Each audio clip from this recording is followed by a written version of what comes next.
Sikubingelele sikwamukele mbukeli weMakhiwa TV naze ihamba phambili osukwini lwanamhlanje. Usakhala ngobulungiswa umndeni kaBandile Vincent Daba waseVryheid eBhekuzulu eLokishini elidala. Ngonyaka odlule kuzokhumbuleka ukuthi uBandile watholakala eshonile ekhishwe nesitho sangasese emva kokubikwa kokuthi udukile emva kokuthi ke ayelanda umngani wakhe uXolani ngo-8 ebusuku. Kanti ngenkathi ilunga lomndeni likhuluma nabezindaba libeke kanje. Bandla kunodaba la olubucayi olusirious kakhulu. Besisacela usizo ngalo, mhlambe sicela ukuthi noma ungasipostela lona, mhlambe ijustice singagcina siyitholile. Udaba lingoBandile wakwaNdaba wasihlala eVryheid elokishini elidala owalahleka ngonyaka odlule ngomhla ka-28 September.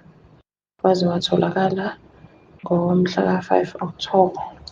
Sithola nje sizwa umphakathi simcinga, kepha samthola engasekho emhlabeni, watholakala ebrijini lakwaBhanya. Amthole engasekho emhlabeni, nezicu zakhe zomzimba engasaphelele, singaphambili sakhe nje sasingasekho.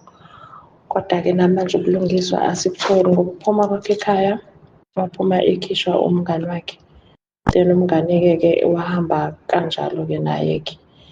Umngani masilandela udaba lakhona simbuza ukuthi hayibo, ingane yangabe isabuya, asitshela ukuthi hhayi umshiye esitolo. Wabhekwa-ke sagcina siyovula ikhesi. Amaphoyisa akamthatha umfana lo mngane.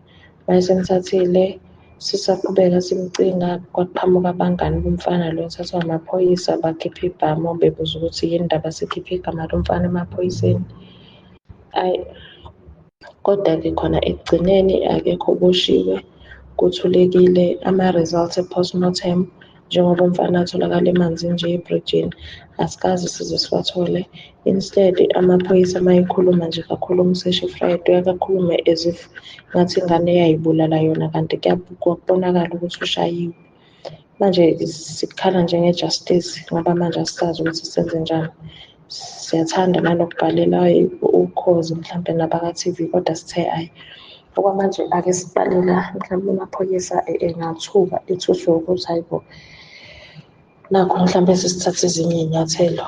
Ngiyacela bandla ukuthi sicela usisize usiphostela nawe ephejini lakho uma kukhona mhlampe nabanye ozawena usebenzisana nabo, mhlampe nodaba lethu ungalishera nabo ukuze sizokwazi ukuthi sigcine ngokuthola ijustice ngoba phela umuntu lo osilahlekelelana umuntu, futhi kubuhlungu kakhulu sibona nomngane nabasikhiphela ibhamu bayaphila ku-right, kodwa thina yethu ingane ayikho.